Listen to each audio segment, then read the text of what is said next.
Welcome to the November 7th, 2024 meeting of the Town of Concord Historical Commission. We are conducting this meeting online in accordance with the Commonwealth of Massachusetts Executive Order suspending certain provisions of the open meeting law. The public may access this call through both telephone and video conferencing.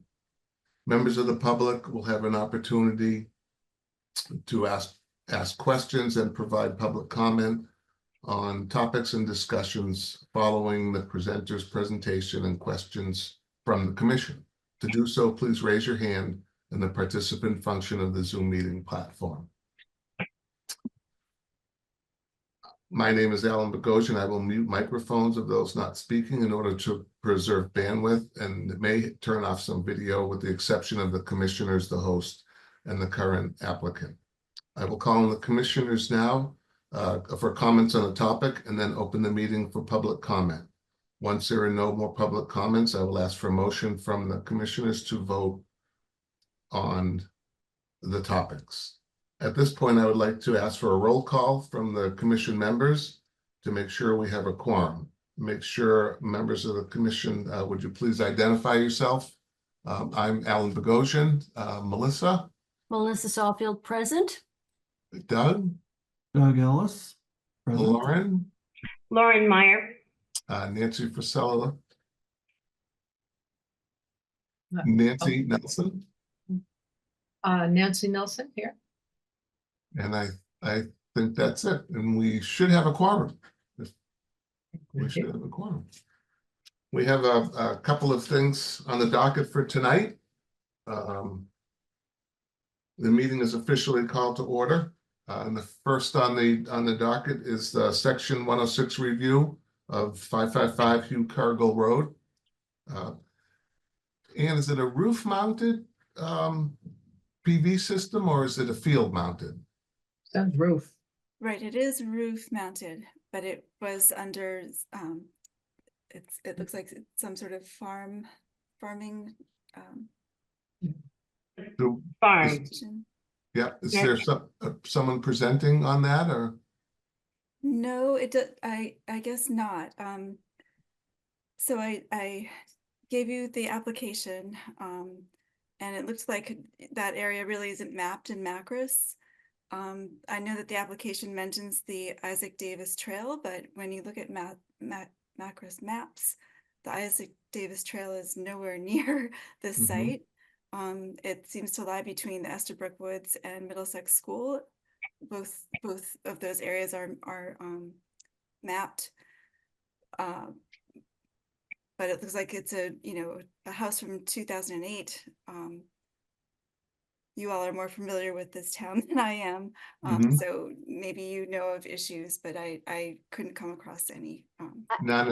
I did a little research on farms, and just because you have solar on a farm doesn't change the status of that. It doesn't affect the classification either of the farm. I mean, you can't see it from the road. Nancy, you probably know where it is. Nancy Nelson, I know where it is. If you walk back in through Estabrook Woods, or you go in through Hugh Cargill off of Lowell Road, it's back up in there. Yeah, I'm not that familiar with the actual site, and I didn't have a chance to go out there. Well, I mean, I do, because I know of some folks who live back up in there. Yeah, it's way up. Yeah, it's in the back. It's way back. Well, yeah, I took a look at it. Yeah, Sounds like. Yeah, and you can't see it from the road. I mean, I know we're concerned about if impact it might have on historical property and viewshed, but since as it's way away from the Isaac Davis Trail, I sort of applaud people who will install solar systems. And I know that's not our role, but I don't see I would have no objection. Lauren? Yeah, I just wanted to just clarify that this is a Section 106 review solely because of the federal funds. Is that right? Yeah. Yeah, since they're getting USDA funds. The other thing it's Yeah, really a private residence, right? Mhm. Yes. It's a horse farm, I think. Yeah. Nancy? The other thing is that this is reversible. I would think. I mean, they're not going to give it up anytime soon, but it is reversible, I would think. From what no, you don't think so? Oh, yeah, I think Oh. it has, Oh. I would say this is a no effect. Yeah, yeah, I would Because agree. it has no effect on cultural resources. Mhm. I would agree. Me Is too. that a vote? You need a motion? Oh, never mind. Nancy, Priscilla Lee? You're muted. Hi, so the only thing that came to my mind was that it involves digging 350 feet of trenches, is that right? It's gonna be mounted on the roof, as I understand it. What was, No, there was there a are word, trenches for the conduit to get back to. Yeah. building. yes, there were, it was 350 feet, so the only thing that just raised the question in my mind of archaeology that there probably are, or there could be Native American, artifacts there, but I don't know. Especially rereading what the poster information that Elizabeth has sent to us review, and they're, we're proposing to do a study of our cultural landscapes, Native American cultural landscapes, but I don't know if anyone's concerned about that. Well, Nancy? is there any reason to believe that that was a sensitive area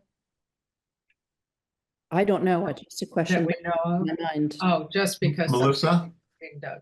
Okay. you're muted. I was just thinking about Punkatassett, which it is not near, but it is not so far from the Estabrook Woods and the trails. I thought if there was native activity at Punkatassett, you could presume it would be here too. It's just that this is a private home. Can we stop a project on private home for archaeological reasons? On any basis. It's Not the that I know federal of. funding, it's the federal funding that activates Section 106, I Six. think. Yeah. So that's the reason. But this is a utility line, right? Which is routinely dug in this community. Exactly. So I think, Sadly, sometimes. Right, whether it's electric or Yeah. gas, we just saw Right. the gas lines being dug up on Lowell Road. All the time, yeah. yeah, Lowell Road is pretty impacted. So I don't know. I don't know. I mean, I would move to say that we see that it has no adverse effect. Is there any other discussion from the public? Do I have a motion on I just did. this? Okay, Need a second. do we have a second? A bunch of heads shaking up and down. I'll second. And can you clarify the motion, Melissa, again? I just said, I move that there is no adverse effect for the installation of a solar PV system at 555 Hugh Cargill Road. Let's take a vote. All in favor? Lauren? Doug? Aye. Yes. Aye. Nancy? Aye. Nancy? And myself is aye. Oh, I can't vote. Okay, Oh, do you have to name who the the voting members are, voting members are? Yeah. We need 1, 2, 3. three. You've got 3. we have three, Okay. me, That would Alan, be and myself, Melissa, and Nancy. And Nancy. Okay. Nancy, right. I'm not voting then. Me neither. And we all voted in the positive. Yes. Okay, I always try. that passes. And Doug, I Doug, tried. are you an associate member? Yeah. Yeah, okay. Moving on to number 2, the Concord Prison Outreach. The panel review,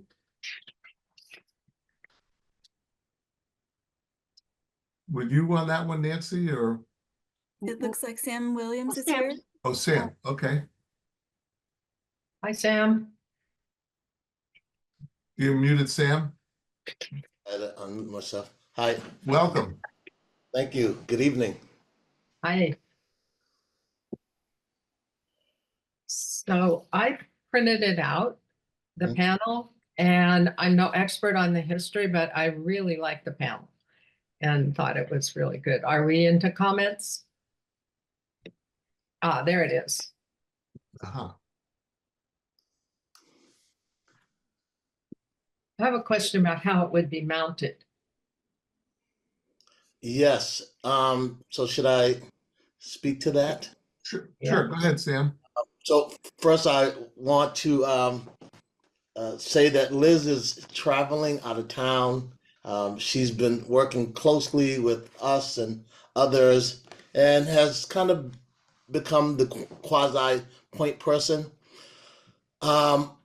We are looking at this phase of the work as being not necessarily the panel being mounted in the ground, but if this was to be approved, it would be kind of like a temporary mount where there would be no immediate kind of digging.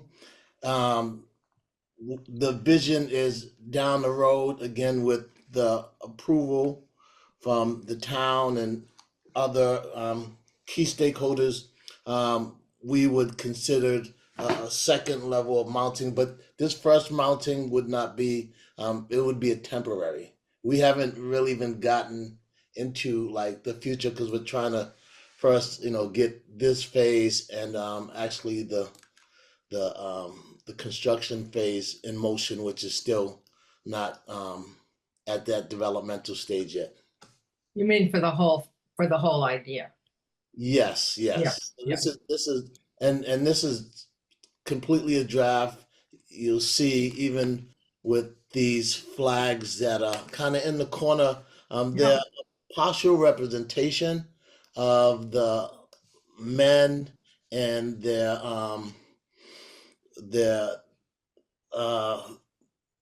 where the men actually were born at, but there's many more than this. These are just the 5 most popular numbers. So we're still trying to figure out if this flag design is something that really helps to really tell the Yeah. story of the panel. That's great. I just have one, I mean, I think it's terrific. Because I know how hard you guys have worked on this for a number of years to get recognition for Mhm. these folks in the cemetery.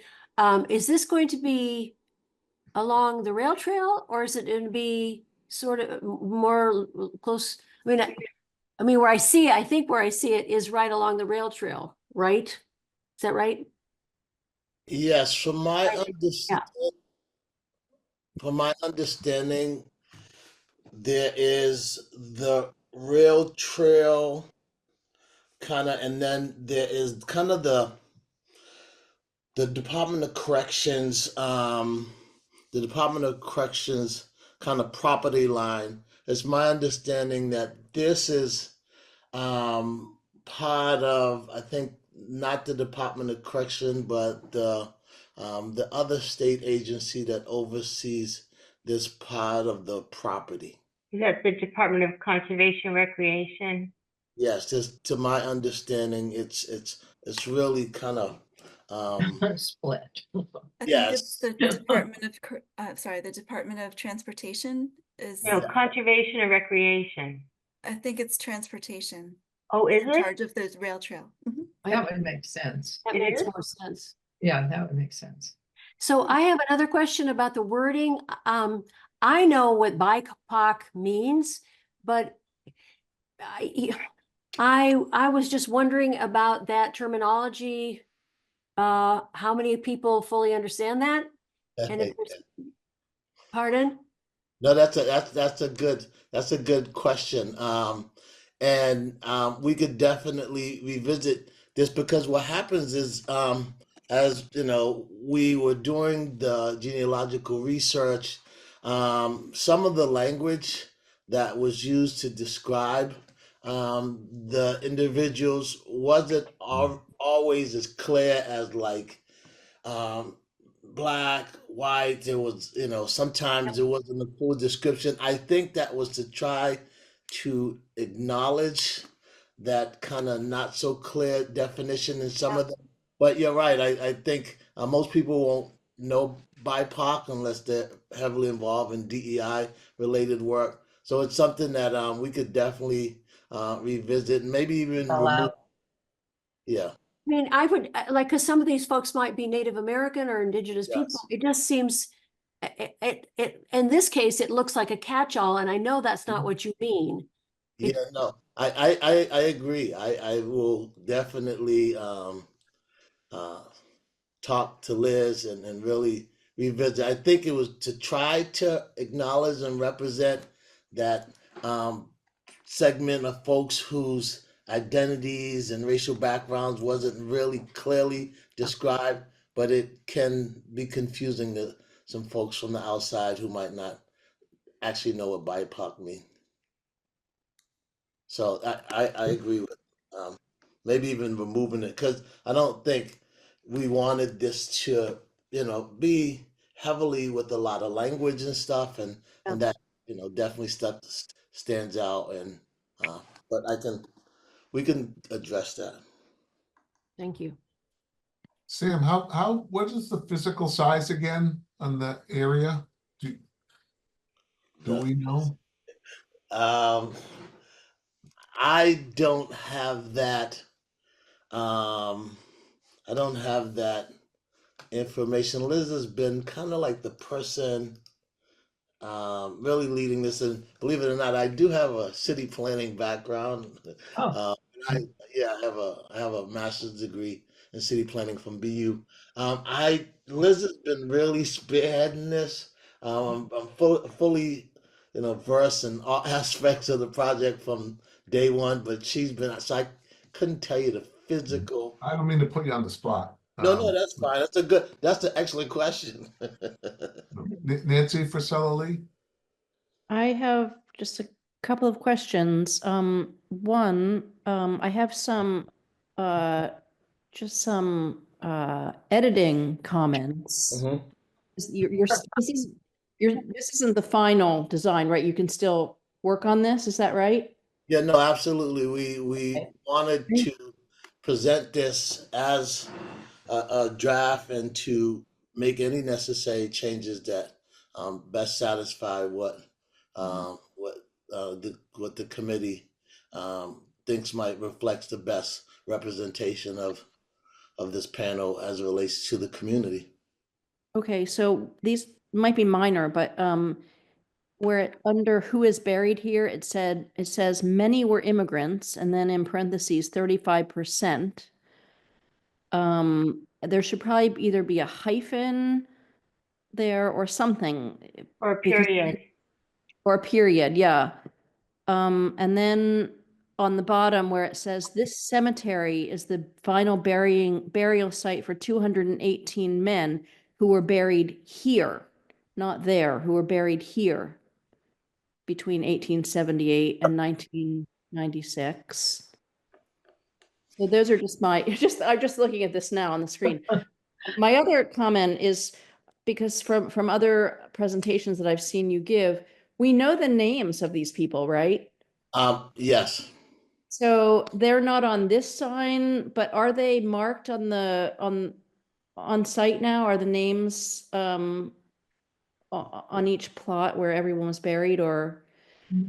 No, and they would never be, because they're not even headstones. The headstone, but they're really just kind of plaques that only have an acronym and a number, and it's kind of the DOC has been managing that. What we've done is we've identified, found as much information, and so that's why we know the immigrants and kind of the places of birth. In this QR code, we're hoping to be able to link this QR code to where we're planning on keeping all of the information at the Concord Library. We've been working with Anka Voss. And so if someone was interested and they wanted to learn more, and they were on the trail, they could use their smartphone and access this information here. If they went to the Concord Library's website or even CPO's website, on our website, we have a section under resources, and you see this interactive map here. You can like literally just scroll on, Yeah. on any one of these things and the name and the background and stuff. So it is for the purpose that we want people who are, historians are interested in learning more about the project to be able to have a better understanding of who's there, who's buried there. So let's do that QR code or one of the two websites that people can get access to more specific information about the men buried there. So I guess that would be my third comment then, because I was wondering, I saw that you had that QR code there. And I guess I would like there to, I think it would be interesting to have a comment like, the names of people buried here can be found, or more information can be found on this, because, we don't want to, the names of who are buried there, they're important. That's, that's what we know, that's theirs, right? So I think, say their names. I think we need to have some indication of that. If you don't have room on the sign, I can understand that, but at least to say their names can be found and other information if you get this QR code. QR code.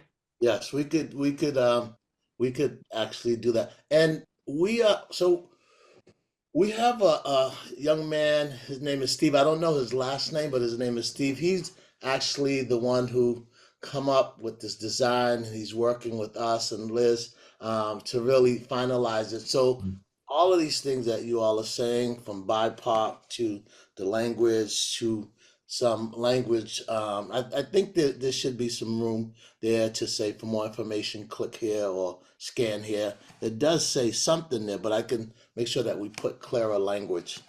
Yeah. So can I just say, Go while ahead, we're Melissa. Yeah. picking over edits, two other things. One, on the very top line where many were immigrants, for the UK, the doesn't need to be capitalized, right? It should be lowercase. And the other thing, I'm sorry, but when and how did they die? I would think it would read better if you said ages range from 17 to 76, with 45% dying before the age of 30. Just I don't, because just being editing, but Ages range from 17 to 76. With 45% dying before the age of 30. Okay. Rather than under.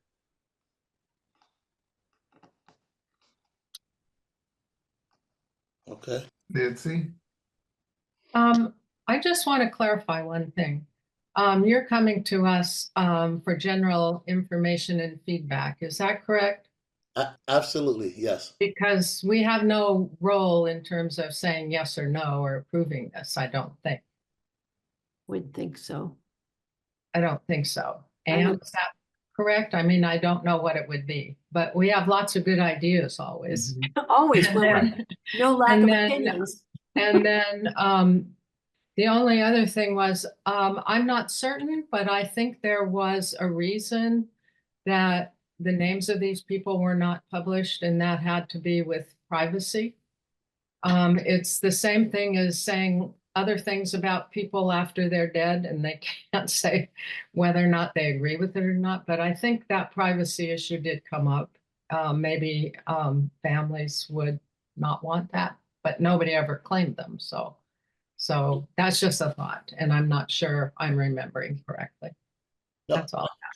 I would say I think you're correct, because when they died, they were under the custody of the state. Right. And from what I understand from the DOC, they continue to, when they bury men or women who die in the custody of the state, although most of the cemeteries are not accessible to the public, some in places where you would be not authorized to go. But it's so that just the general public wouldn't have access to people's names. And so this practice is still one that they're using today. It's just that this is an older cemetery that they're no longer used, or might even have been used to its full capacity. But yeah, I would imagine the practice is about privacy and probably some protection on the state ends in regards to liability. Oh, interesting. Yeah, I thought I remembered something like that. Thank you. My only concern here would be whatever happens to the prison, to the structure and the surrounding land. I'd want to make sure that this sacred ground doesn't get damaged in the future when they're doing all this construction work, and when whatever they're going to be doing there in the future. Right, right. And I just like to make sure that appropriate steps are taken. Yeah. You know, that I don't know how you protect it, but you Well, know, It's certainly well known. Yeah, I think there are laws around buried human remains. So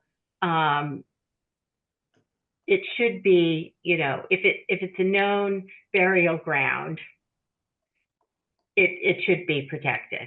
yeah, But I think the point is, but to how make- well known is it now? How is it? very. It's Yeah. very well known. Okay. And will remain vigilant, I think. Yeah, Well, I think And Salmon Company. will Sam's remain- there and the signage is there and yeah. I could say I was with, so I was at an event yesterday in Worcester with the commissioner of the DOC and others. They are completely aware of the project. We got commitment from them to tell us that beyond whatever the future direction of the prison, that this property, and they assured us even the farm, which is across the street, Mhm. who helps to maintain this land, will continue to do so, and that facility has no future projection to be going anywhere. So between them partnering with us and we're having an event, actually kind of like a display event of the entire project on Tuesday at Concord Library. And right now we have a partial commitment from some of the DOC staff to come and be a part of that gathering. So they've given us they've given us their word that this will be protected, and that they will continue to help maintain and support the ongoing work that we've been doing, and just the sacredness of the land. That's great. Thank you. Good. Good. Like they said, Sam, we're full of opinions, so. And we like this project a lot. Yeah, yeah. So good. Thank you for sharing that with us, Sam. Can I just say, and I'll be quick, it's, Sure. when the project began 3 years ago, I was skeptical myself because I was new coming into the role of the executive director, and not from Concord. And so Liz and Patty Ruse and others who have been really spearheading the work have been really instrumental in getting the DOC and the town of Concord and others. So it's been a really kind of exciting body of work, because it's helped us to really connect and also build deeper relationships. We had a group of young men from the Fenn School who were ninth graders and transitioning out last year. As their capstone project, they did the cemetery.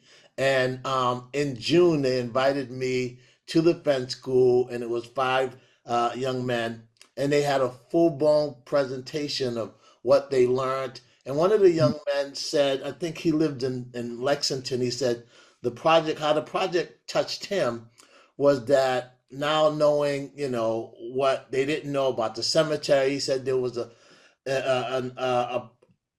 historical project or a statue of some resort in Lexington being looked at and evaluated. And he said when he seen that, it sparked his interest to learn more and understand more about the project in Lexington. And part of what we wanted to use this is to have young people be curious and understand about the history and criminal justice and social justice and how people end up in this situation, and what responsibility the state might have, and and so it's been really designed to be a public education and a historical kind of commemoration project.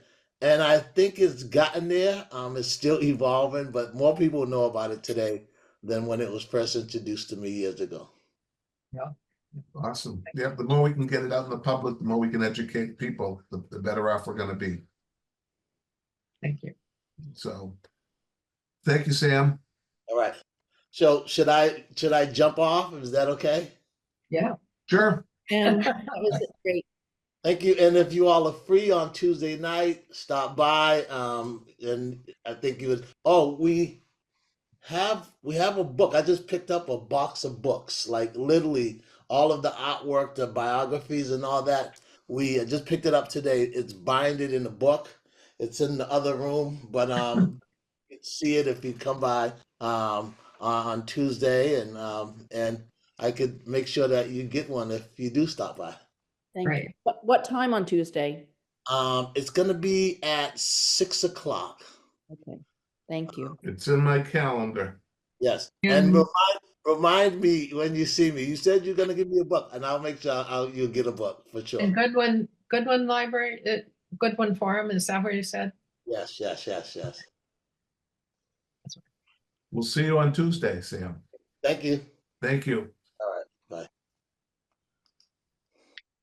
And moving along, Mr. Tom Wilson, Wright Tavern Preservation, for an update.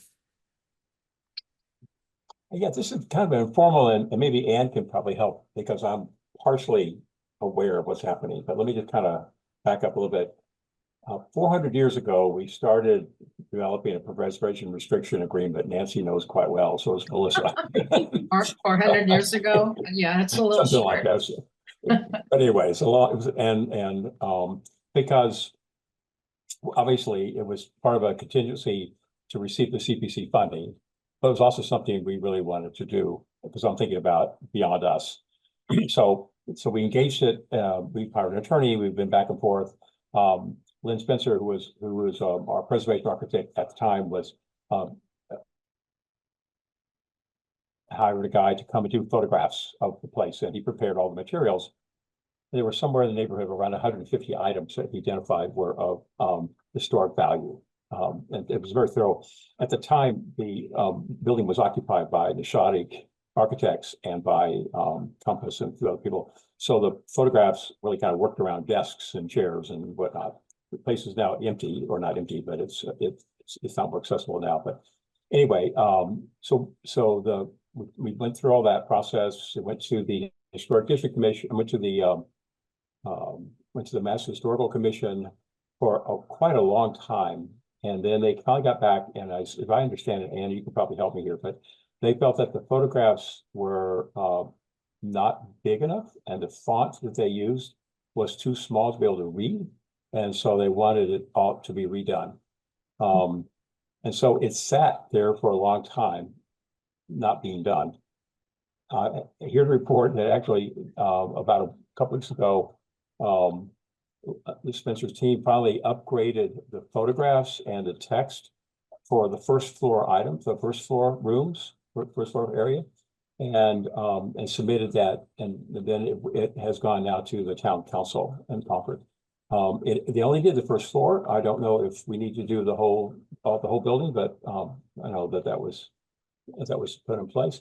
And a second part is to have a site plan done on the Wright Tavern, and I have recently commissioned a firm to do that. And we should have the site plan, I promise, by the end of this month. And so I'll submit that to you all when it's done.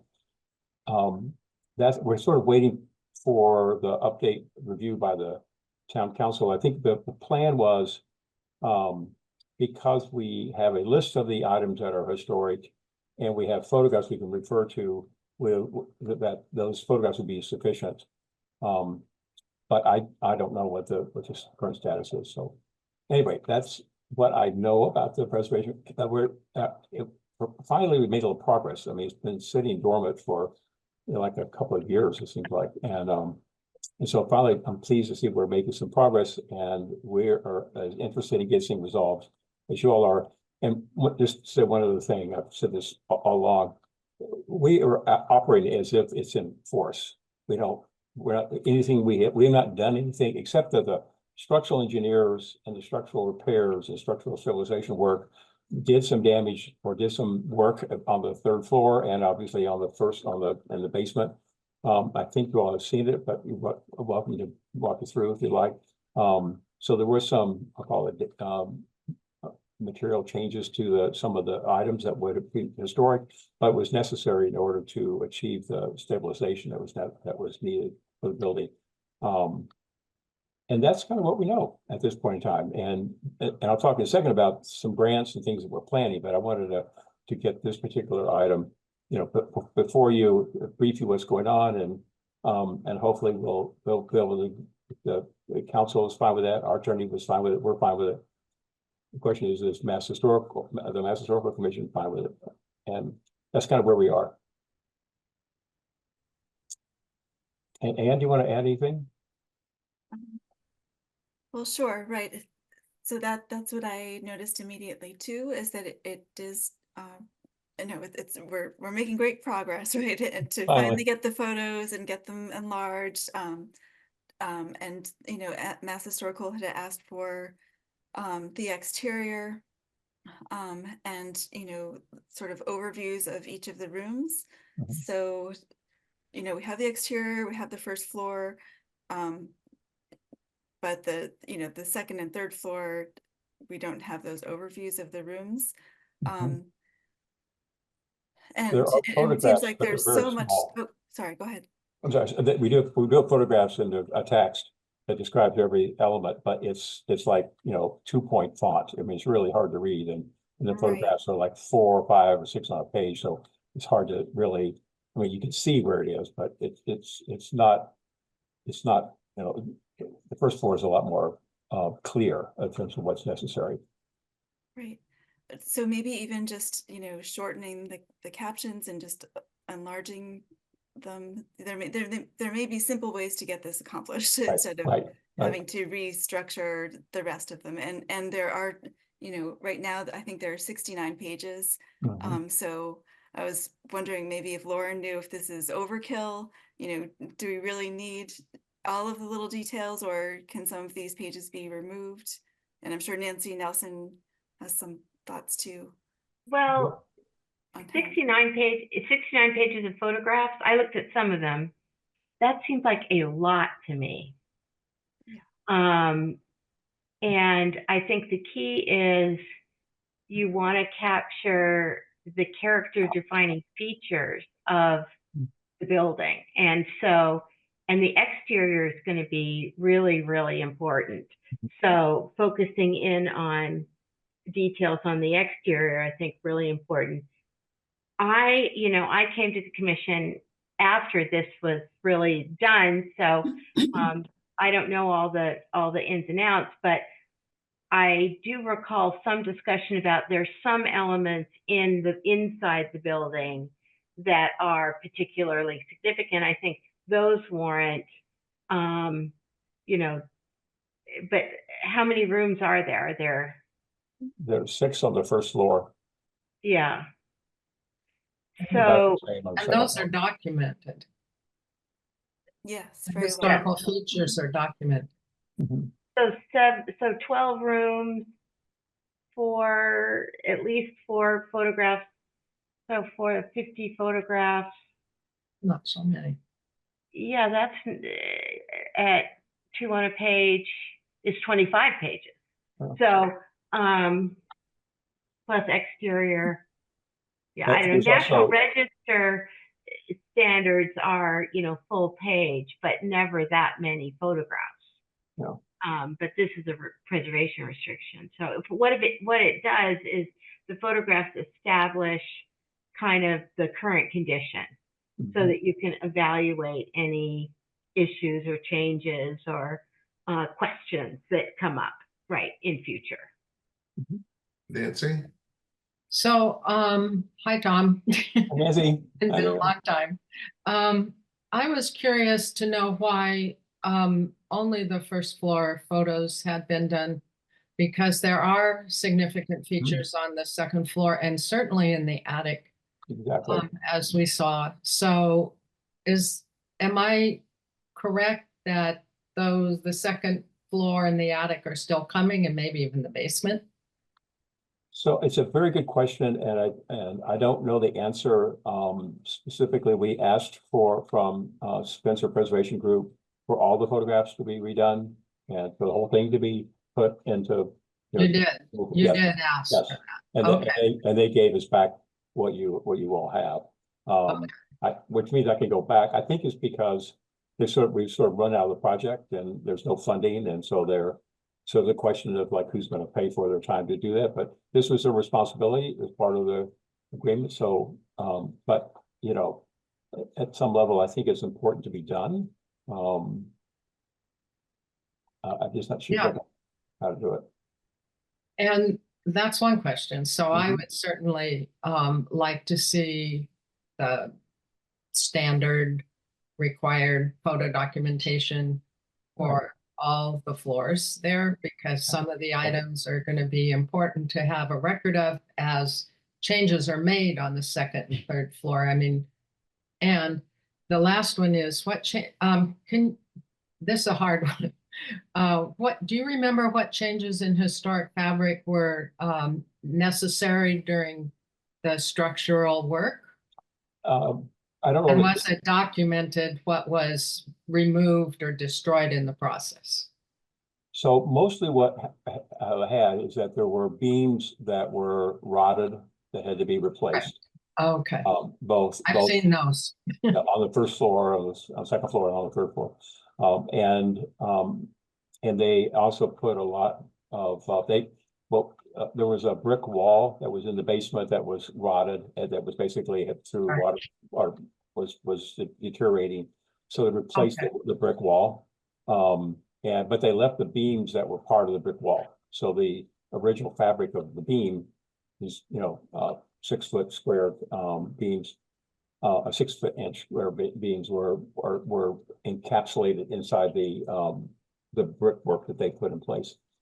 I think we've actually been to the tavern. I thought so, yeah. That work has been done. So Okay, that level of Okay. detail. okay, that sounds familiar. And Thank then you. in the attic, they had to tear through some of the old walls, the plaster walls, in order to put the cabling in.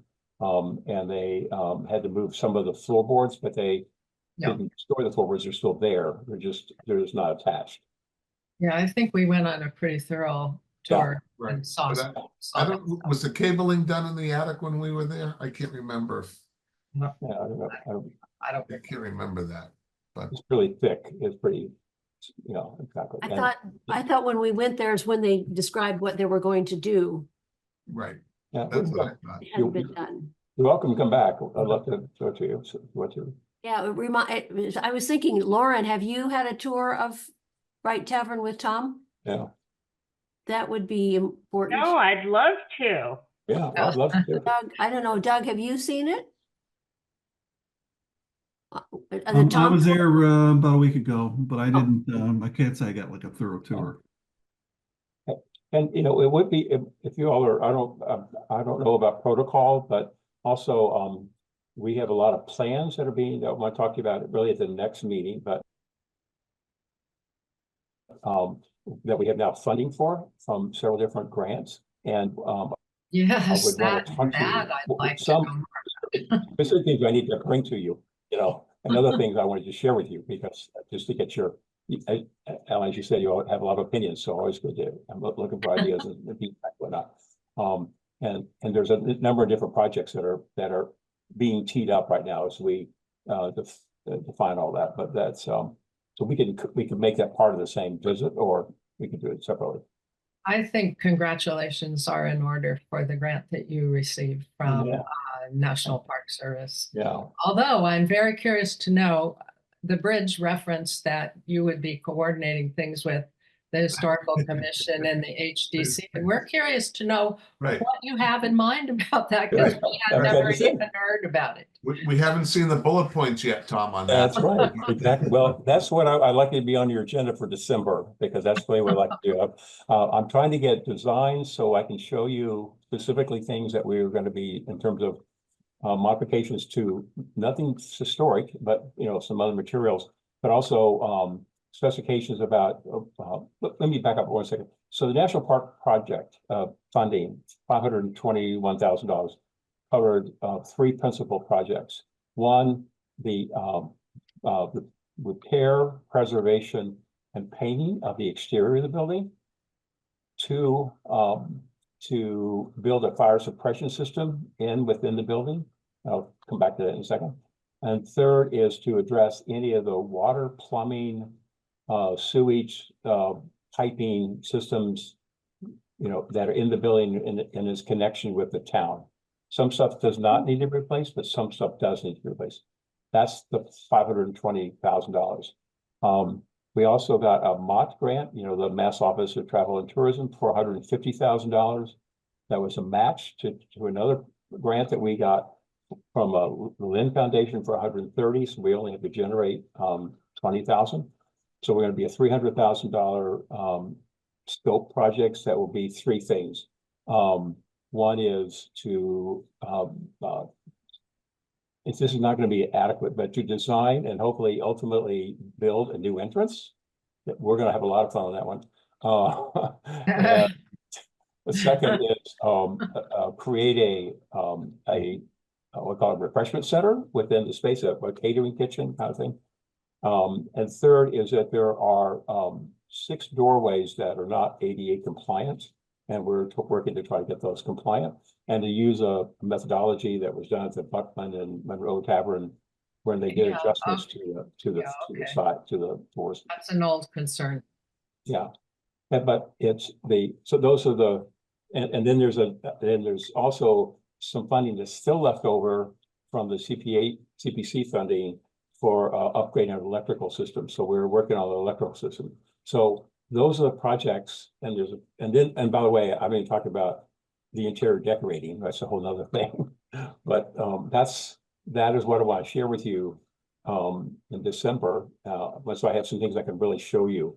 Right now, it's PowerPoint presentation. I want to show you actual designs and also is to get. We're also looking for the right people to work with us on this project. So, Will you have as-built at that point, or Mhm. construction drawings? yeah, just hopefully, yeah, hopefully. Some of them we will. The fire suppression system, although probably should be done early, I'm putting that off because we have to get a lot of work done by April 1st.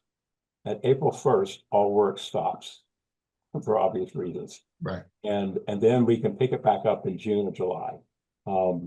The National Park Service grant, excuse me, is in force, if you will.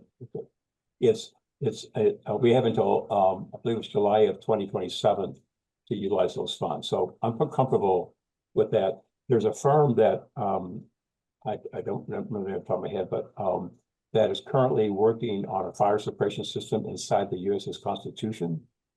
But that's a firm I want to talk to because it's an old building made of wood, and you want it to be hidden from visitors. Right. And so that's one of the, I don't go to too many channels, but that's one of the things about. So we got a lot going on. Do you have a contact on that, Tom? Pardon me? Do you have a contact on the Constitution fire That's suppression? it. No. I just, Let me get that for somebody you. told me about it several months ago. I wrote the name down and I can't find it, but if I can get that for you pretty quick. can you find it? That would be The awesome. other model that comes to mind, Nancy, is, I've been involved for my entire adult life with the Frederick Law Olmsted National Historic Site in Brookline. And that is a big Georgian, well, it's younger than, about 100 years younger than Wright Tavern, but it's a clapboard structure with all wood with lots of, you know, add-ons and everything, and with a, you know, 1 million pieces of paper in an archive. And so they've dealt with a whole, you know, several iterations of fire suppression systems because, you know, in order to preserve both the building and the archival collection, but also to have a little visual impact on these really significant, you know, architectural spaces, the interior spaces. So, Also the wayside. If you could send me a contact person, that'd be great. yeah, The month of November is, we've been doing a lot of work over the last several months, really sorting through a lot of things. And we're like now to the point where we're trying to identify partners, if you will, resources that we can work on these things, defining the specifics of a contract for an RFP or for an agreement. And then plan it all out and then review it with you all. As I mentioned, part of the requirements is that all work has to stop by April 1st.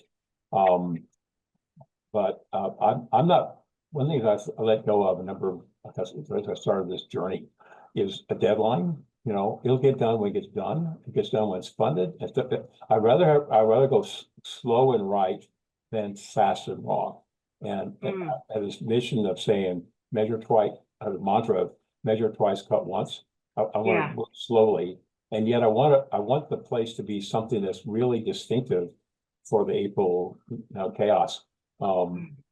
So I'm trying to get as much done as we can, but I really want to make sure that the right people have had their eyes on what we're doing, because I take the responsibility of this being a public house very seriously, and I hope the board does, and we're very committed to that, and we try to, you know, collaborate and cooperate with people, but we have to keep moving forward. So that balance is we're working to try to achieve. So we're that's why I'm here tonight. Obviously, one of the reasons I wanted to share with you what we're doing and kind of tee up some future agenda meetings. that's great. It's exciting. Okay. Any other comments? I have Thank just one more. Sure. Will you ever do a cultural landscape report? You know, it's interesting. The landscape is actually owned by First Parish, so we don't actually have. It's not part of our lease. I mean, a little bit of. So we want to do some work around it, around it for a number of reasons.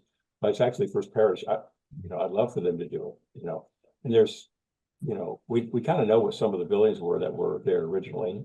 There were stables and things like that, but nothing. But, you know, I'd like to go we even talked some about doing archaeological studies, because this is obviously a pretty important area, but that's the trustees of the church responsibility. I have to see inside the walls. Thanks, Tom. Thank you, Tom. We'll keep Congratulations. a spot open for you in December. Great, thank you. Thank you so much. That's amazing progress. Yeah, well, and all that come in, it's really, I'm so excited because allowing people in now, we finished the stabilization of the structure. So now it's open. We have our certificate of occupancy. I work with Paul Creed and all that. They're great guys. I just, just really like working with them, and everybody's working together. And I feel like things are happening there, and it feels just like it's almost a dream, like it's coming through, like what we really wanted it to be, and there's a lot more to be in the future. So anyway, It's a lot to do with you, I think. Very much so. You're patient and good natured. So Tom, I dropped a note to the executive officer of the Constitution, who will certainly be totally aware of any work being done on the fire suppression. Who is also a Concordian, I might want to add. So, who did you have in mind, Doug? No, I dropped a note to the executive officer of the Constitution of the Navy. Okay. Just asking, for the connections on the fire suppression system. That's good. So no doubt he'll do that. And I'm sure if you want to see any of the details that the ship has, he can take you down there and give you like a thorough overview of their fire suppression system. And, you know, he's a Concordian, so, Yeah, He's- right. Yeah. and a really good guy. What's his And, name? he'll be what's Yeah. that? What's his name? Robert Reitz? That's right. That's what they were. Well, and you know, Tom Norton monitors the Constitution. Ah, Narelle, you know, Tom, because I and don't Tom know. also has they also have fire suppression people too. So oh, wow. Well, any Yeah. names, my email is tom@righttavern.org. Any names you can send me, it'd be great. We'll investigate Yeah. all of them. Okay. And on anything, electricity, planing, carpentry, the whole thing. So but I want people who really know how to work with historic buildings. That's the thing I'm Yeah. most concerned about. And so anyway, okay, you all be well. I'll let you go on about your meeting. Thank you so much. thank you. Bye. Good stuff. Any way we can help. Tom, Doug, we can do that on Friday night, actually, Yeah, when we're down in Boston. yeah. So Well, I dropped off a note, so I mean, I'm sure he can give us some names and they can make What's This is- happening in Boston that you guys are both going? commissioning of the USS Nantucket. Oh, wow. And Alan, you're there because of some Mason connection? no, just one of those things. No, everything. Finagled and Everybody. So what kind of ship is the USS Nantucket? Not a big one. No, it's more to fight in shallow water. Okay, it's like, not like a minesweeper or a destroyer. No, it's yeah, it's a little destroyer. Oh, Yeah, it's a Freedom class combat ship. Right. Oh. That means anything. and Nantucket, wow, the Lily Pulitzer of the Navy fleet. Yeah. All right, so moving along to I'll be back. Elizabeth. Historic Preservation Plan update from Elizabeth Watson.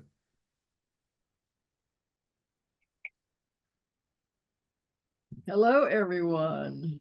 I Hi, have Elizabeth. a picture here. There we go. And are you gonna join me for this and what we need to go through? Yeah. Right, so- Sorry, we definitely have to talk about the posters and what's happening November 14th. Do we have anything else we need to cover, or do we need to do that? I think that's what we really need to focus on. And I did distribute the poster, the draft posters. We can work on the formatting and that sort of thing, but I just wanted to make sure that you all are comfortable with what it says, or if it needs to be pared down, or let us know, because before it goes public, we want to hear from you. Like what do you think the public wants to see? What do you think would be most helpful? And did they get your last page, the economic vitality changes that you had made? Did they get that? Is No. I'm ready to put it up on the screen if you'd like to run through it. That would be helpful. Okay. Yeah. The first thing though, let's just imagine what next week is going to be like. And that way, you can sort of help us walk through I sent Anne a script kind of and an agenda, and it is exactly what you guys asked for, which is that there would be some introductions, and then the 4 phases that you were looking at was maybe I should just get the thing up on the screen, but I don't have it up. It takes me a minute. There would be first a presentation by me. And we had originally said we wanted half an hour for that, but the poster exercise, which has been really, I think, beneficial. I think we're all going to really be able to dig in and think about what this plan is going to feel like. We really need to spend time on that. And so I've proposed that we flip this and that I do as fast as I can through the slideshow. And I'll tell you one way that I think we can do that. But and then spend half an hour at least with the public. So we would do a presentation. There'd be some time, like 15 minutes or more if needed, for question and answer discussion after my presentation. And then everybody gets to stretch their legs and get up and mill around and go to these 7, I think it is, different posters. And Nancy, you had told us, I think that is Nancy still there? That you thought we should not do the sticky dots exercise. Is that I thought what she said was not voting, just, I thought that's different than a sticky dot.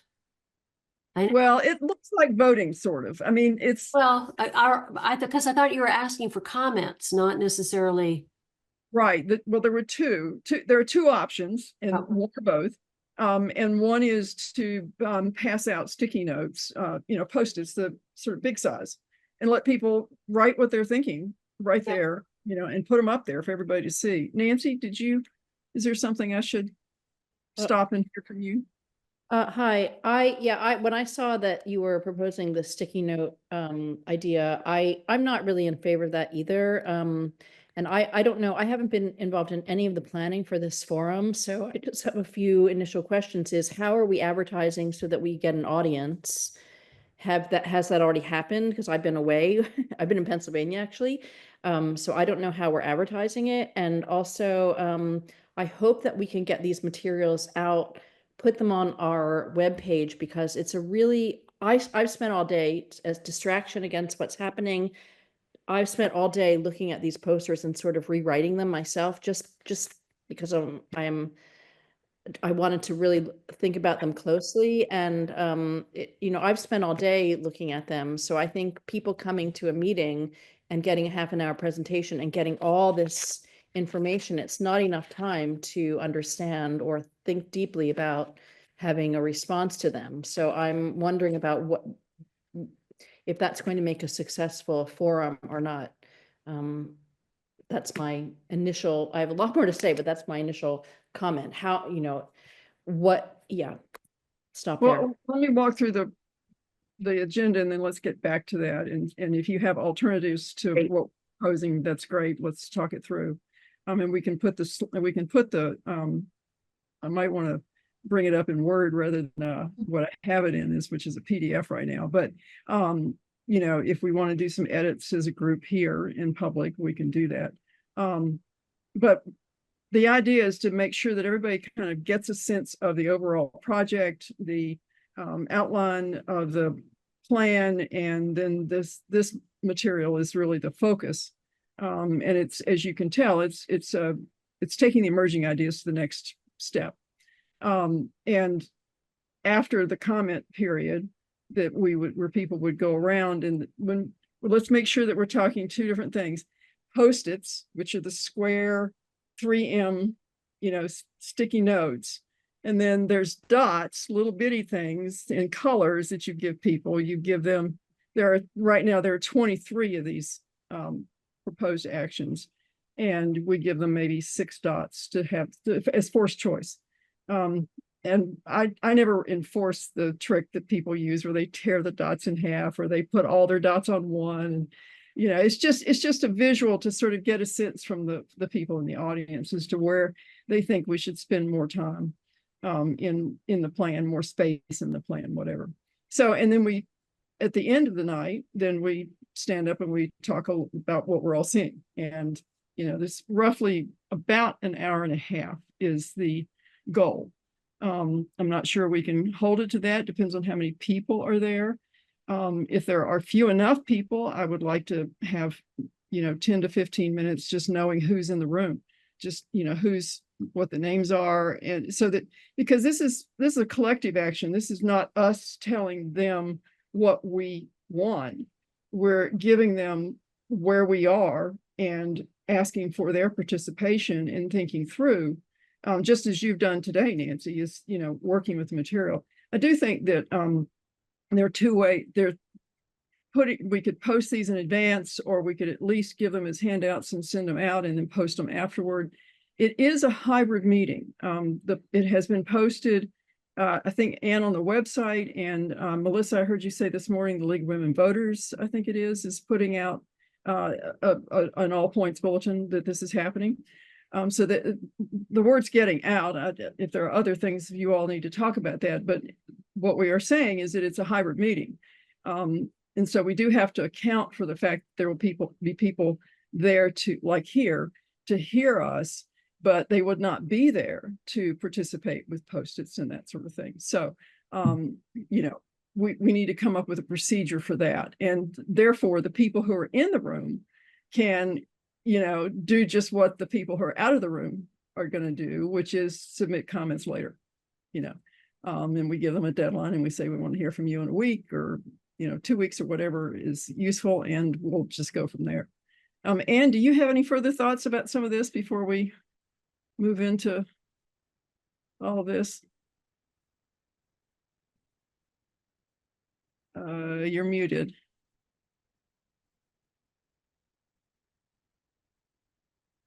Just where we, yeah. Right. Well, I guess my, you know, what I'd really like to see again is the slides. So, you know, you had shared a very long slide deck, like 58 slides, and, you know, I gave you suggestions on how to boil it down. But so I sort of want to get a sense of what the presentation is going to be, how the posters will work along with that. I'd love to see what Nancy has to say, right, because, you know, there hasn't been a lot of feedback on the goals yet. We had that meeting on October 17th. But yeah, you know, this is really when it finally gets interesting, right? Where we can really, you know, look at the writing and really dig into the goals and really, you know, get it down and hopefully get a plan that will be useful for the commission and the community. And yeah. Yeah, I'm up to 32 slides with way too many quotes from the survey, and I do expect to send you all something first thing in the morning. I can show you what I've done so far, but Ann hasn't even had a chance to weigh in, and she's a really good thinking partner for some of this, but I'm happy to show what we've got. We've added some benefits and we've taken out a lot of things, and thinking about the poster exercise, you know, it's tedious going through all of these actions in slide form. I mean, we can certainly, you know, you saw what we did on October 17th, where we, you know, had some focus slides and we try to go back and forth between the plan outline and the ideas that are going to be in each of the chapters that are focus things. And it was really to get you guys thinking at that time about these emerging ideas, and they're still emerging. But I think that at the point that I'm at, we have two options. One is to, and I have never been in the townhouse, so I don't know how the staging can work in here, but my preference would be not to try to translate these posters into slide form, because the posters are there. And the issue is going to be, how do we, you know, post it somehow for people who are not in the room, and maybe we just simply say, if you're not in the room, we're posting posters, spend some time with them.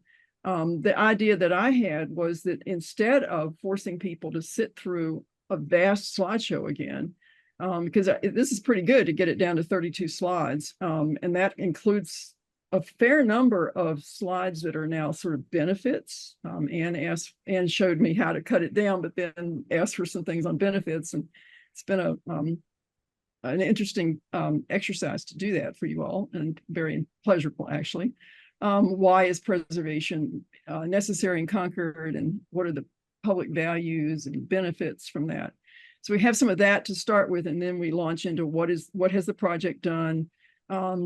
I've got probably more slides than necessary in some of that, and they're easily pulled, and then we keep going through the outline, and the outline is just, you know, slides 1, 2, 3, 4, I think, slides on what just the outline, so people get a sense, and then we move on and we give them the goals, and then I walk from the PowerPoint where the goal is up on the screen and a nice picture. And then I just wave my hands over the posters and show them where we are and, you know, rather than have it all up on screen.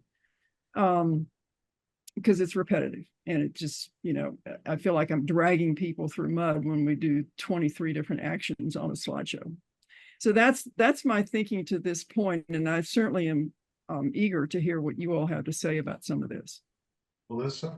Well, again, as I've said before, I think less is more. I mean, first of all, these people haven't seen anything. And it's too much even for us to see, I think, as many slides as you just now described, for us to get any, you know, this is an introduction to people. And I think I agree with Anne completely. Why is preservation important? How does it benefit the community? Why would we even do it? Those are questions that people want answered. And some of these people, I hope, who show up participate in the survey, so they've had some sense, but there may be some who have no concept and they're just interested. So I don't think you should, I mean, I'd rather have fewer slides with kind of big, bold notions on them. The introduction, you know, I haven't seen the slide, so I don't know what it looks like, but too much. Well, that's right. You were not with us. Yeah, you were not with us in October. Yeah. Too much stuff is just overwhelming and people glaze over. It just, you know, it should, I want them to be left with a positive feeling that this is a worthy exercise and that preservation matters in the town of Concord, if they get nothing else out of this. And I wouldn't worry too much about the people on Zoom. The townhouse, there's a big screen that they will see it and they'll hear you talk. They can also, as Nancy suggests, these documents could be put up on our webpage beforehand so that they can access this stuff and follow along at home. Yeah. So just help me with the townhouse for just a second. Is it a fixed camera that's back of the screen? The screen is not what they're going to see, me and the show. It can follow you around. It will follow me around? Well, I mean, to the extent that you're in the front of the room. They'll be able to is see gonna me. be. Right. Okay. All right. That's great. That's perfect. And it's a camera in the back of in the back. And Right. it projects to a screen above. Well, I don't know. It seems, when are you going to be here? It's too hard, too bad you haven't. Wednesday, so we have all day if we need to do some staging or whatever we have to figure out. Yeah. Yeah, if we need to rehearse, maybe and figure out how to make this work. But what I was worried was that when I do the show, I would have to have it on screen like a webinar, you know, Well, you can give them the slide deck in advance. I'd rather not do that. Oh, I'd rather okay. that they see the slides up on the screen with me, human, you know, and able to walk from the screen where we have a goal of and over to a poster where we have goal and 2, 3, 4 actions on each poster. And so they can kind of track that. It may depend on the miking. If it's a, you know, people are seeing, you know, so that people who are dialed in remotely can hear you. So, and I don't know, having never done this in Concord, I don't know how that all works. But I mean, if they have a lavalier, Well, then they can mic you, and then we could also have a mic if you wanted public comment. You could take a mic to someone and speak if that's, but they need to know what you want. Yeah. So they'll. okay. Nancy? Yeah, I'm really concerned that about all the number of slides that you suggested. I know for myself, when I go to any presentation and there's a speaker and slides that have a lot of words, it's hard to pay attention to both things. I'd rather have no slides and just you talking in very, you know, straightforward, simple language. And then you just give this presentation without slides, and then have each of your topics on the screen so that people who are watching online can see those.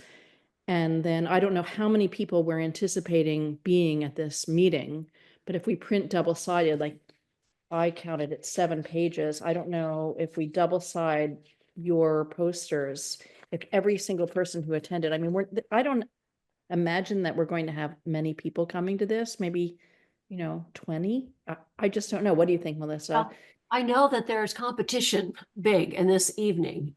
That's important to know, right? So, the same and- night that the Concord Bridge is doing their first big, Yeah. review of our past 2 years. It's a panel at the library, unfortunately.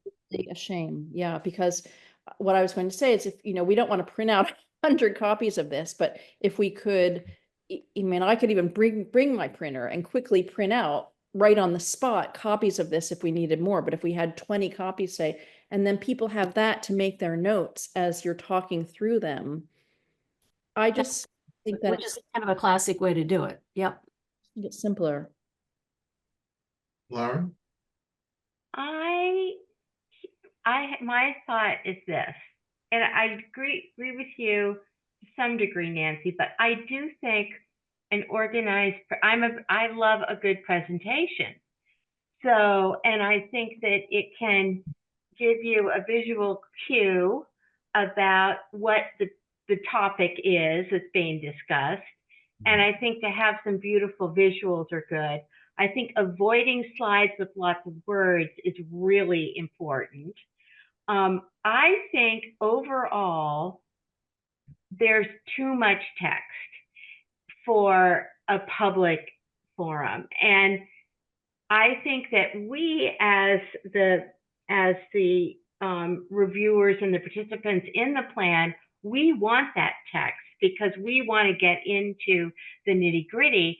And I think Elizabeth's done an amazing job tying a lot of these recommendations or these big ideas back to other things that are relevant in Concord.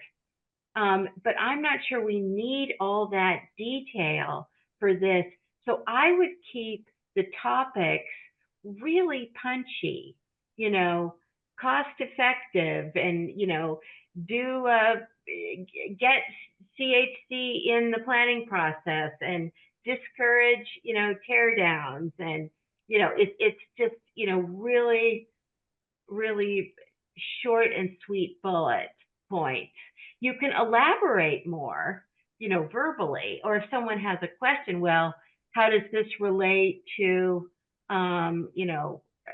the open space plan? You say, well, actually, it's, really important that it's integrated with the open, you can respond. But that text could go into the actual report, the plan itself. But for a public meeting, I think for time efficiency and to try to get as many ideas across as possible, I would simplify the narrative. But I think a good presentation as an organizing tool, I agree. it's worth doing. I've been to hundreds of art history lectures where people know how to put a great presentation together, or visual and language to highlight things. But again, when someone's speaking, there's a lot of just jargon that to me is, in these things that it's just not fun. It's, so, I mean, it's necessary. Don't get me wrong, Elizabeth, you've done a great job. But when you're in a public presentation and you've had a long day and then you're seeing all this jargon, it's really just, you can't focus on what's really important. And that's why, again, so I think, again, simplifying, just get the basic ideas. And I also want to give people a chance to talk. I'd like to have a forum where we're giving more time to people, because I've been to so many of these forums in Concord where there's so much presentation that they don't get to express what they think. And I think just having a discussion is interesting.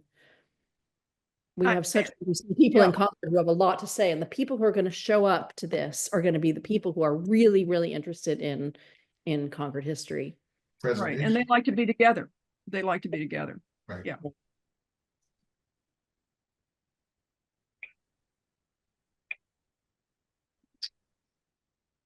Anything else?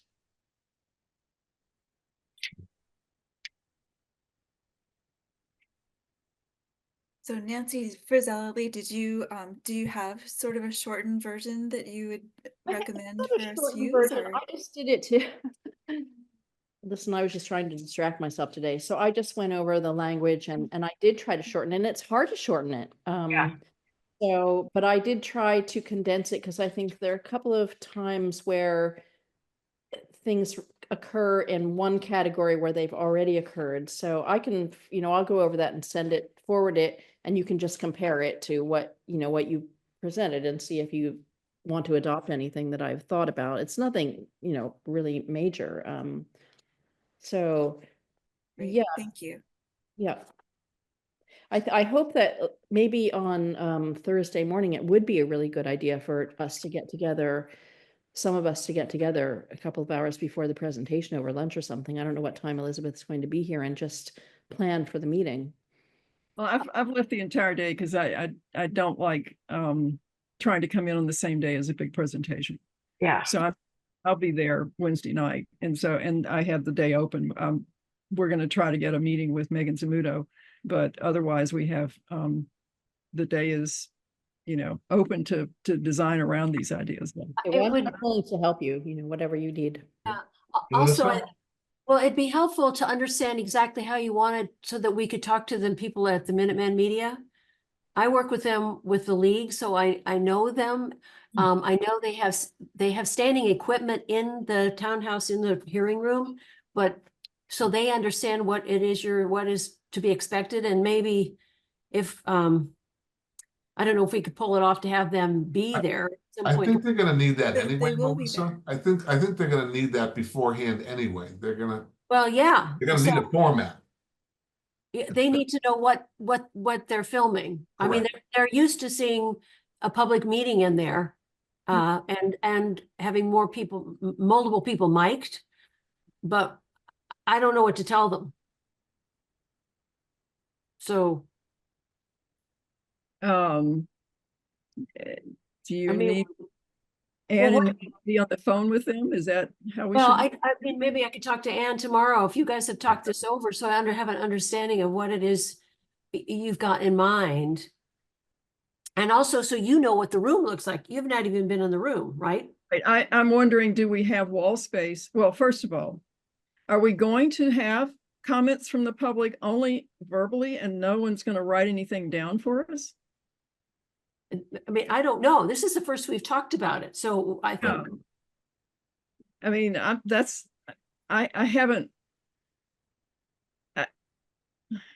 I think that, that you could do both.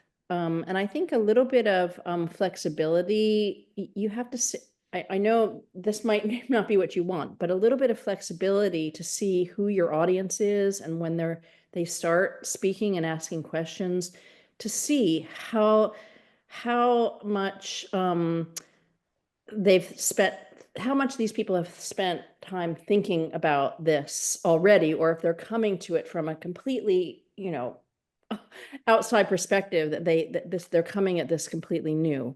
Because if you find that you're getting the typical people who we have come to these things, all the people who come to the historic coffee meetings, for example, that they've already been thinking about this, they might be, ready to go to a different level that's more in depth. So I think both. I think give people the opportunity, the ability, the materials for people to write things down, but also say, if you're not ready to write things down, you can send them to me tomorrow, or, don't wait.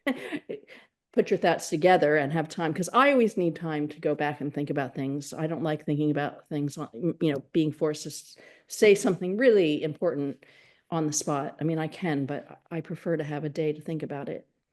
Yeah. So Go ahead, Melissa. So my question, I'm just trying to think physically of what you need, what you need for this evening. Because you will not have wall space. I think if you're thinking of like an enclosed room, this is a great big room with a great big long table up front. Yeah. And then we can set up a podium and a mic. But if we're gonna have these big posters, we would need to have big easels or something, and maybe Ann, we could come up. I don't know, I assume we could cobble together 6. There's 6 posters? I can't remember. 7. How many. 7 posters. But you know, we just need to have an understanding of what your vision for how the layout is. And when people talk, they step up to a podium and address the room. Or Mike, A mic. Mike. Right. Is there Yeah. a portable mic available where we There can? could be, but see, again, without knowing what it is, how you envision doing this, it's hard to know. Well, first of all, this is not a public hearing. Let's be really clear. Oh, no, Everybody no, I know we're it's not a not public using hearing. that word. And so the idea that people have to walk up to a mic to talk is a little bit more formal than I think. They wouldn't have to. We- We can always, one of us could carry the mic around and take it to them where they're Okay. seated. I'm Right. just, 2 the mics more would be the better. room is the Yeah. hearing room. That's all. It'd be good to have 2 mics available. Lauren,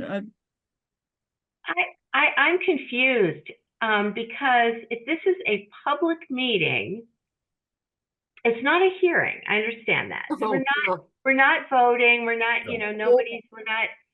but if it's a public meeting, then, and it's going to be, and it's hybrid, which means that it's in person and people are online, then for accessibility reasons, there has to be the ability for the people who are online to be able to follow the meeting. They would. And so the only way they're going to be able to do that is if the people who are in the room are mic'd into, who are speaking, are mic'd into the audio visual system. And Right. usually these municipal rooms have that all set, they'll know how to do that. They'll have Yes. that set up. So if it wasn't hybrid, we wouldn't have these miking issues, because Elizabeth could walk around, informally, and people could mill about the space, and but I think with the hybrid component, I'm just not sure what Concord's going to really require from an accessibility point of view. And I think maybe that's a question Anne and Melissa could ask I don't know. I think Yeah, I don't see it any different than any other meeting that it's just like with the select board meeting it's a public meeting. Right. Yeah. Right. It's the same thing. Right. I agree with you on that. Yeah. I don't know how, do they ever use the townhouse? I'm not asking for this. I do not want small groups. I prefer to keep groups together to talk to one another and be able to have the interchange with the entire group.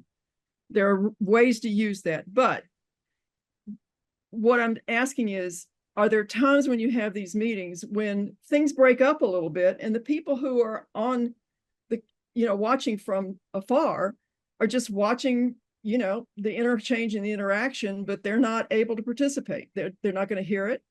I mean, They'll I hear don't. it. Yeah, they hear it. Well, but there's half an hour scheduled in here for going up to the posters and doing something with the posters, which we haven't decided, but so that's not going to appear orally, audio wise. It's just not going to be available to the people who are on that. And I think there's, I could ask, I know that when we do this for the league, someone is monitoring with a laptop, and people who are watching on Zoom can text a question. So they could do the same thing. They could text a comment. So they do it. There is an interchange. They are listening. They are seeing. right. But that's different than the breaking up into small groups Right. where If you're talking about breaking it, no, yeah, couldn't Right. do that. I don't know. Is that what you have in mind, that we were breaking into small groups? No, I have in mind the original idea, and I've never had a client say they don't want this, but the original idea was to in order to get people to read the posters and talk among oneself, you give them a certain number of dots and ask them to tell us which ones are most interesting to them. Okay, that's one thing. And the other is these Post-it notes where they write down, you missed something, lady. Or, I prefer this wording, please say it this way, so that we get that kind of feedback that we can incorporate into our writing later. And the overall idea is for people to have a good sense of what you're trying to accomplish with this plan. You're trying for operational excellence. You're trying to you're trying to get alignment with other boards and committees in the town. You're trying to do, more with housing and the mansionization problem. And, just so that, and also I think that the survey, which was very well attended, I think, for a community of your size, gave us tons of ideas, and we need to show that we're being responsive. I think it's one reason for trying to put some quotes in from, all the things we heard from people and sort of some of the highlights. So we would do that. And so that they know that there was a participatory thing earlier and we're still listening. So that's the idea. And so there's a half an hour on the agenda for people to get out of their chairs and talk among themselves and walk up to the posters and maybe walk up to any of us. We should all be identified so they know who's, kind of got a longer hand on this project and they can bend your ear. And that happens for about half an hour, or as long as the energy takes it.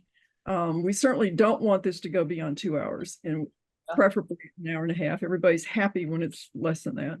And we just try to get as much sort of group good feeling about, gee, we're really going to deal with this. There's people care a lot about this, and I think they want to see that we care as well, and that we're really, really trying to listen. So that's the sort of overall philosophy that I'm bringing to the design of this thing. And I thought we sort of had that conversation in October. The details are definitely important to talk through here, but that was, when I heard you all say what you wanted, I thought to myself, that's exactly what I want. So let's make sure that we're all on the same page, and let's go as far as we can with this tonight. And if there's anything that we can resolve later, we can do that as well. But let's keep talking. So Nancy, are you concerned that we're putting something out there that will stimulate adverse reaction on the part of the public? No, not at all. Okay. I just want you to clarify then, after hearing what you just said, what during that half hour, what are people online going to be doing then? Watching you mill around. That's the problem. That is the problem here. And you can't Terms give that of a little accessibility. thought, so you don't know, how they're weighing in on, in the way that you want to see a visual representation of how they're reacting to something. Can there be a separate, when that half hour happens, can there be a separate person to talk to that group to have sort of, I don't know. Well, no, because I don't think you can do that. That group, those people individually can, I don't quite know how to do it, but you can have a laptop that's connected and they can text questions, just like we could do it right here. Just like we're doing right now. Yeah. Yeah, and It's I like that idea. And if we can have someone who would tend that and, pull Ann or me or any of you in to answer a question, if you can't, the person who's operating that, we do need that person. But I don't want to try to have the whole audience hear the text coming in. Okay, I think they wouldn't. No, they wouldn't. It comes to a laptop. Yes, but I'm not looking for, it might be that the operator of the laptop might, after the half hour of milling around, we come back together and we talk as a group about what we're seeing, what we heard, kind of insights that somebody had that everybody else got excited about when they were talking in a smaller group. They bring it forward to the whole group. And just sort of try to have a really a good facilitated conversation. The person who's been operating the laptop, we might be able to use that person as a resource. Hey, Nancy, when you were having online conversations with our Zoom visitors, is there something that we should all hear? Right. Right. At the end, we could, I think we could accommodate that. And I think that's another, the word accessibility that Lauren brought up earlier is very much sitting on my shoulder right now. I don't want people to feel excluded. I have done not only a hybrid meeting, but a hybrid meeting Spanish English, a Duolingo, and it was everybody appreciated the effort we went through, but I don't think anybody was particularly well satisfied. I mean, Probably it not. just, but you know, it's better than nothing. I mean, I think anybody who chooses not to come out to the townhouse from 10 miles away or whatever, is need to understand. I mean, maybe we can put out the agenda, also, you know, so people see what is actually going to happen, and maybe that'll spur them to get out of their chair and into their car and drive the 10 miles to the townhouse and actually participate in the meeting. But otherwise, they're on notice that, you know, when you do this, for these kinds of meetings, they know when they do this for your select board meetings and whatever, that they're, I don't know. I mean, is there a moment when you open the mic and ask people to speak from their homes into Yes, the people yeah, can we do make that comments. here too. Yeah, in my hometown here, we do that as well. You know, we could do that. Well, Lauren? If you could manage, if you could manage it,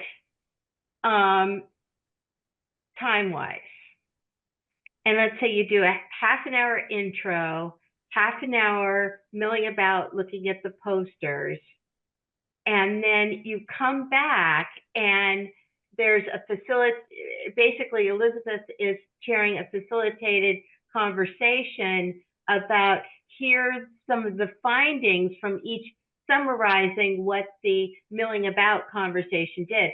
That would solve my worry about the accessibility for the people who are offline or online, because they would have the ability to hear. Maybe there could be, what the media could do would be to zoom in on the particular, you know, poster, and Elizabeth would have a 5-minute summary of, here's some of the things we heard. What you'd want is, you'd also want to hear from the online people also. So someone would need to be the transfer of points from the chat to the posters. well, So to have a runner who could do that would be helpful. So then you'd spend a half an hour sort of summarizing maybe what the poster discussion said. So Yeah, and I think- everybody could hear. Yeah, I walk up to the poster, and I hope everybody writes legibly and in large enough font. And I have my glasses on, and I just say, here's what I'm seeing. Is there anything else is there something I missed? Is there something you want to add? You know, that kind of conversation on each poster. That's 20 minutes is 3 minutes is a poster. And that's actually a long time in my experience, at least. I think I want people at the end of the night to not feel frustrated and to feel as though they participated in something that is meaningful to those of us who have to carry this forward. I mean, we're asking for their help, and we'll come back to them obviously with a draft, but it's an important time for them to be really giving their voices as much as possible. We're trying not to do the talking.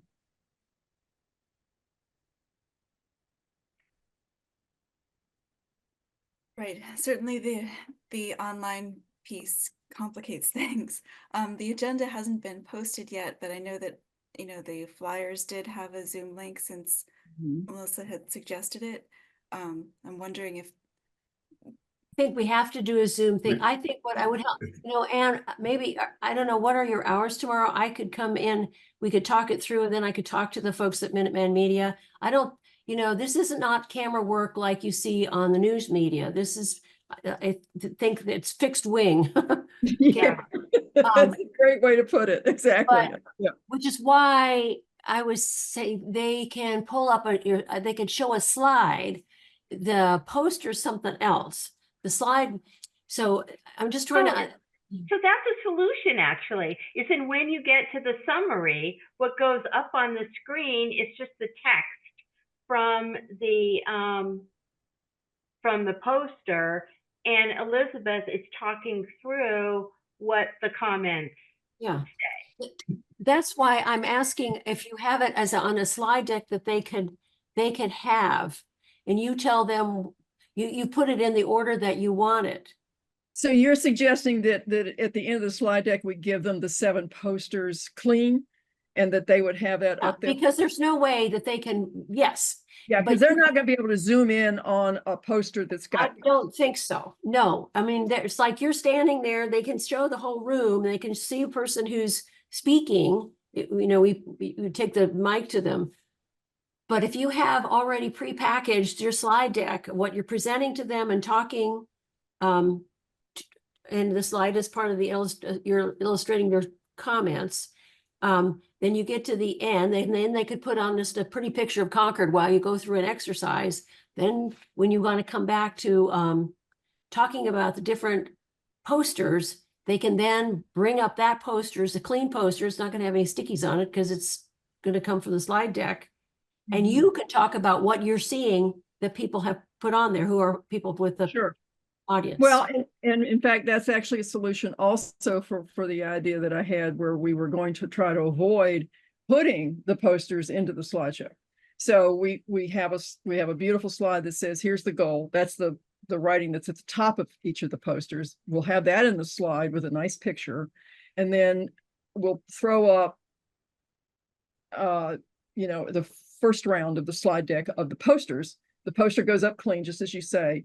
And what the audience in the room is seeing is I'm walking over to the poster. I'm not going to use the slide. I'm going to walk over to the poster and wave my hands a little bit and just basically try to use me as Nancy's implied. It's much more interesting to watch a human than to watch a slideshow. And so I wanted to just be kind of, you know, the Vanna White for each poster, basically. And you know, just to keep people interested and watching me do that will be modeling for them to envision that they're going to go do that. You're know? gonna wear a gown? I haven't thought. Oh dear. You Do I didn't have think to you heels? had to do that. Yeah. Yeah. So I do think thank you for talking this through. We can alternate with the, you know, just the PDF thing and that. I think they can do that. We'll figure it out. Yeah.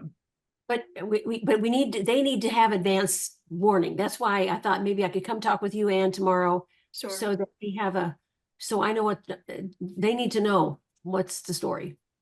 Yeah, And I'm then tied up camera at operator. 10, I'm sorry. sorry, I'm tied up at like 10 to 11, but otherwise I'm around. Till like when? Well, right until noon. That's my problem. I can't, well, maybe I could try to come first thing in the, 9 o'clock. Yeah, that Okay. works. Yeah. And if you guys need me, I'm scheduled to be in a preservation training course on climate resilience. Oh, great. Yeah, and that starts at 9. But if you text me, Ann, I can step out and, you know, answer any questions you all have further or whatever, you know. So yeah, I'm driving to try to get this slideshow done for you guys so that I can be at this thing. Yeah. And also for Ann to have the morning at least to take a look at it. And, you know, we do have next week to continue working on some of this. Right. Right. We- Monday's a we will have holiday. to, we will have to get together with the Right. media Monday's a company holiday, though, yeah. too, Melissa. Pardon? We will have to get together with the media company. Well, yeah, so, but if, what I'm suggesting is when I worked with them before, I mean, I haven't been doing the computer stuff, but I just know that if they have the slide deck in advance, they'll have it all keyed up to do that. And so that maybe I could talk with Ann about that tomorrow morning. That's good. Okay, looks like we got some things in getting squared away, so. Anything else? All right, thank you, Elizabeth. Happy to We'll be have some here, answers for you. wherever. Yeah. All right. And the last thing is other business, the minutes. And I think we just have to vote on the minutes, accept the minutes from March, April, May, June. May, August. July, and August. Do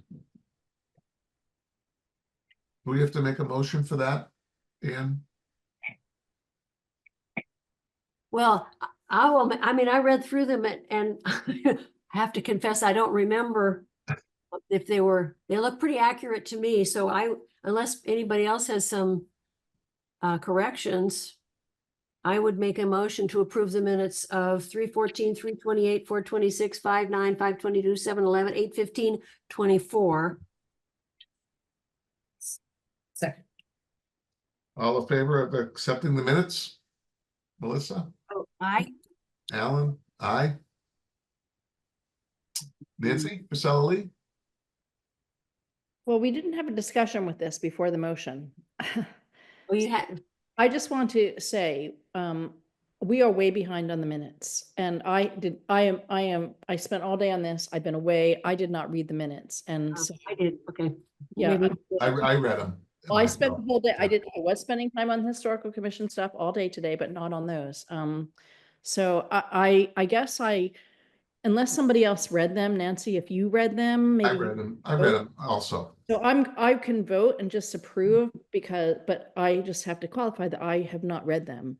And I'm happy to, Well, so I want to get caught up. I want us to have a different, I want us to do this differently going forward. I want us to be more timely because it's just too onerous to read minutes that are months behind. I just am really opposed to this practice. I think we've gotten into a bad habit.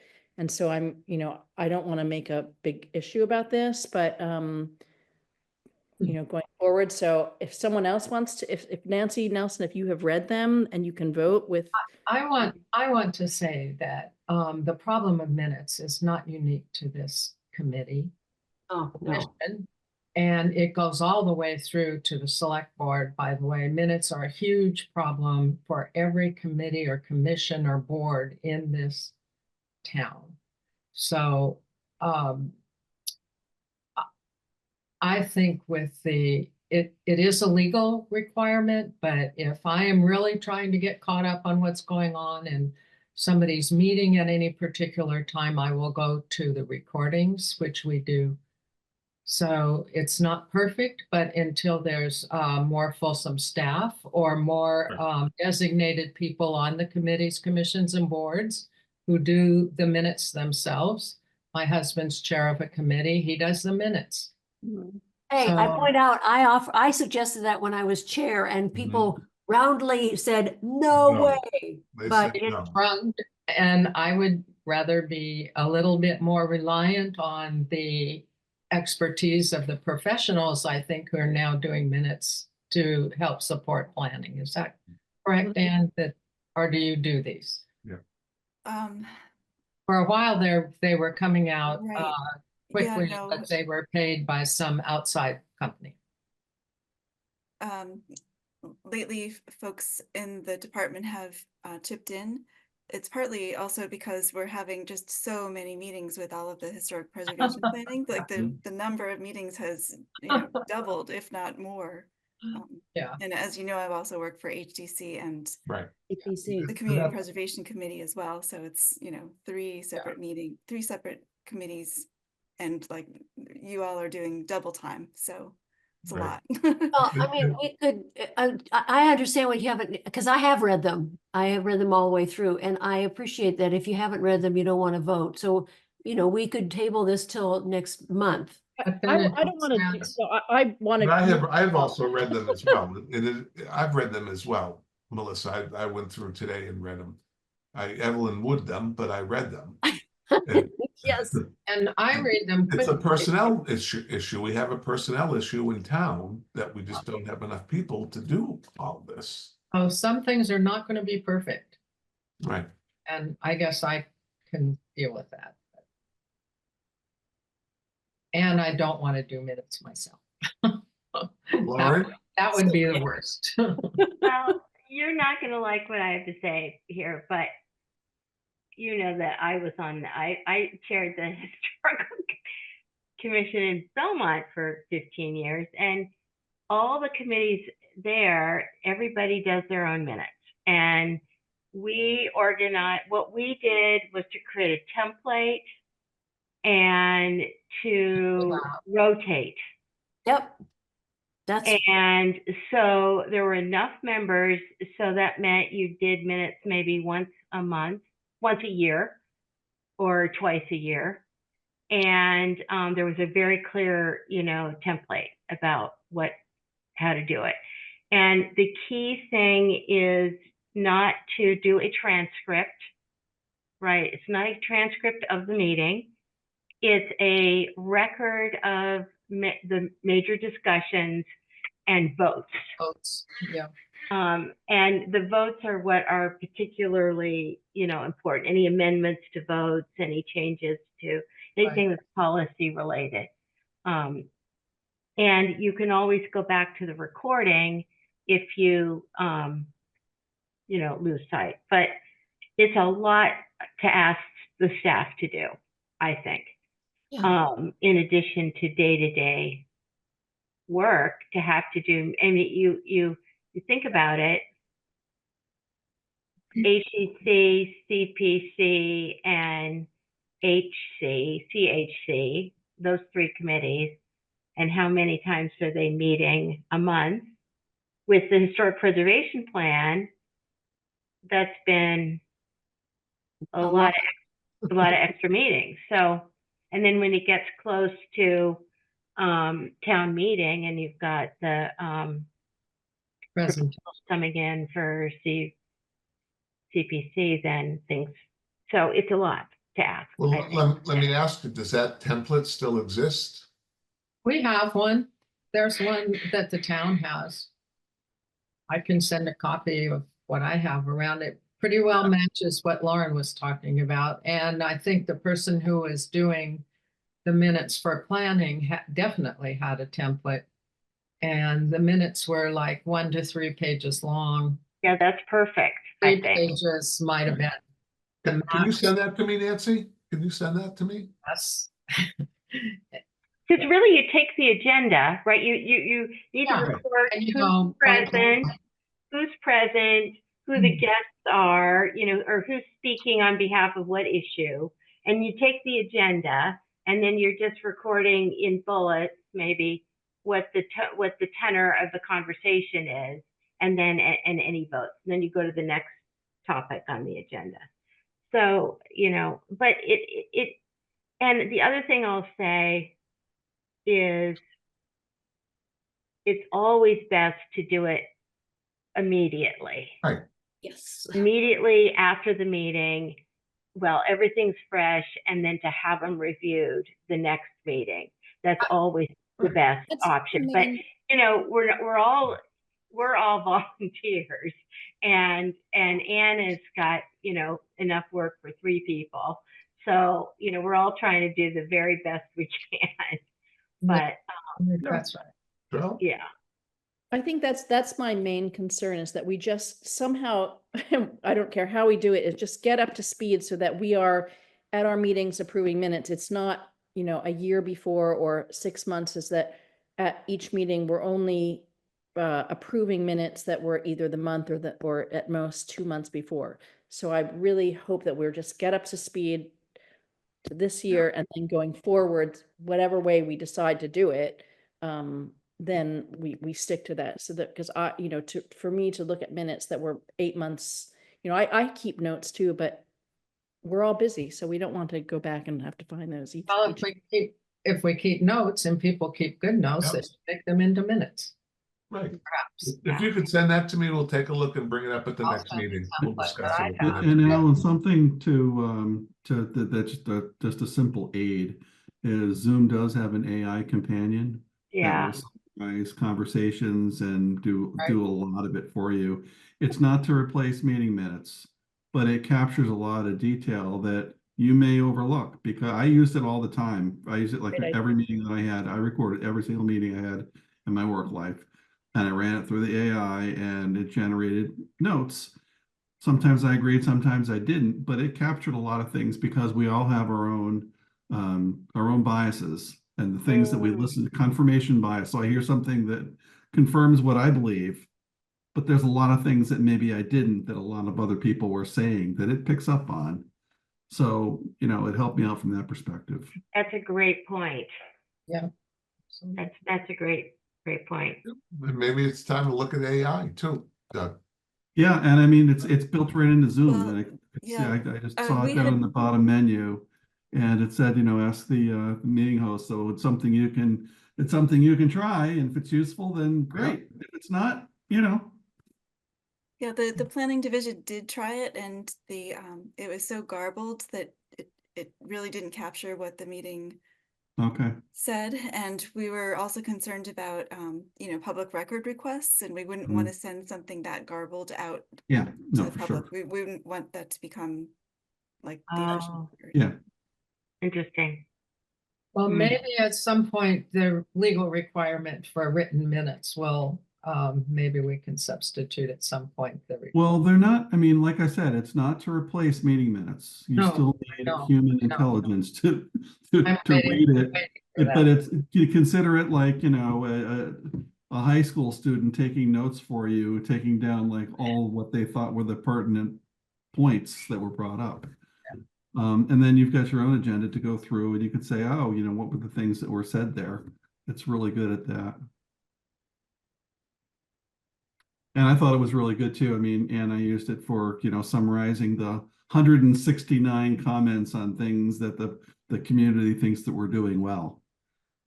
Just pump it into AI, say, what are the 5 kind of high themes, the things that we're doing, and kind of rank them. And it does it.